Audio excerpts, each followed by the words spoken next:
When these pictures were made, Saint-Jean-de-Ré sat at midpoint on the 125-mile, 2-foot 6-inch gauge line that connected with a standard 5-foot 3-inch gauge to the east and a meter gauge line that ran several hundred miles in a northerly direction to the west. The meter gauge was once a part of this same 2-foot 6-inch empire with some 60 steam engines, including even Shays and Mallets, virtually all of them Baldwin locomotives from Philadelphia.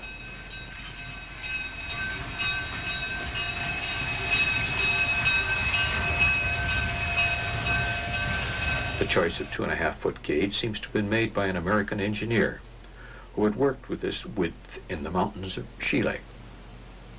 No such mountains, indeed, scarcely any mountains at all, are apparent anywhere along the Brazilian route. Until 1949, the line featured sleeping cars and connected with river steamers on both the Rio Grande and the San Francisco.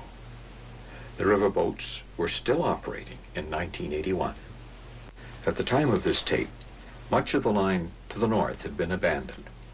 Some of it had been widened to meter gauge and was operated by diesels. South of the western junction with the VFCO, the line had been electrified. Over the years, this part of the Brazilian railway system has had many different names, of which VFCO is only one of the most recent. Literally translated, it stands for Railway of the Central West. Brazilians still call the 125-mile remainder the only 2.5-foot steam-powered common carrier in the world. It was, without doubt, the best collection of small, U.S.-built steam locomotives to be found anywhere on Earth. Still, slide valves and all link and pin. Originally, all of the locomotives were either coal or wood-fired.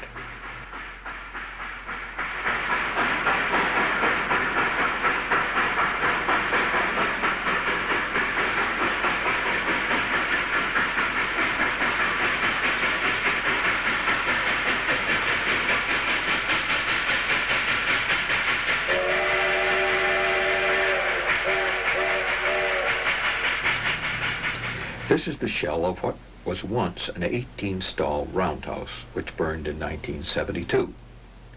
It has since been reconstructed at a cost of $3 million, which included even the recasting of the elaborate cast iron roof supports. The turntable has been restored and turns once again. The structure is part of a railway museum which displays the first locomotive acquired in 1881 and a collection of restored rolling stock, including coaches built by Harlan and Hollingsworth in Wilmington, Delaware.